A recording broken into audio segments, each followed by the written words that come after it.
في ناس بتضيع فلوسها في الكازينو، ناس بتخسرها في البورصه، وناس بتشتري ايفون وتقعد تقول يا ريتني ما اشتريت. بس الراجل اللي معانا النهارده ده خسر اكتر من 220 مليون دولار، والكلام ده كان من 2021. دلوقتي في 2025 يقدر سعر الواحد بيتكوين 103 الف دولار وشويه، يعني خسر 726 مليون دولار، يعني حرفيا ثروه ضخمه وخسرهم من غير ما يتحرك من مكانه، ولا حد سرقه ولا اتنصب عليه. ده ببساطه نسي كلمه السر، والله نسي الباسورد، والنتيجه بقى قاعد بيبص في شاشه فيها كنز بس مش قادر يفتحه. تعال شوف القصه اللي هتخليك بعد الفيديو ده تكتب كل باسورد عندك على حته الاوضه، ودي مش مبالغه، القصه دي فعلا هتخليك تعرف اهميه كلمه السر عامله ازاي. وقبل بدايه الفيديو ما تنساش تدوس لايك للفيديو وتشترك في القناه وتفعل زر الجرس، ويلا نبدا الفيديو. الراجل ده اسمه ستيفن توماس، مبرمج الماني عايش في امريكا ايام ما كان البيتكوين بيترمي في الارض ومحدش بياخده. فستيفن توماس ده اخد اجره في فيديو بيشرح عن البيتكوين ب 7002 عمله، وقال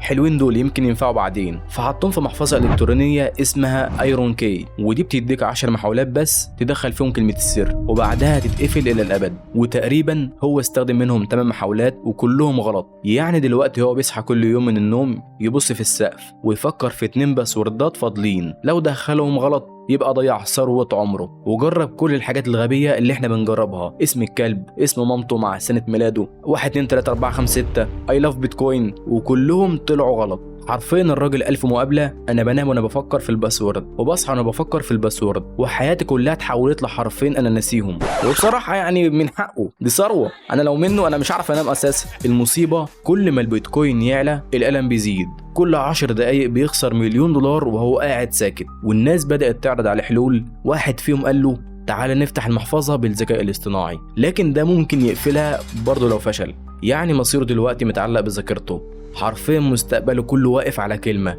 ولو ما افتكرهاش يبقى ضيع كنز عمره.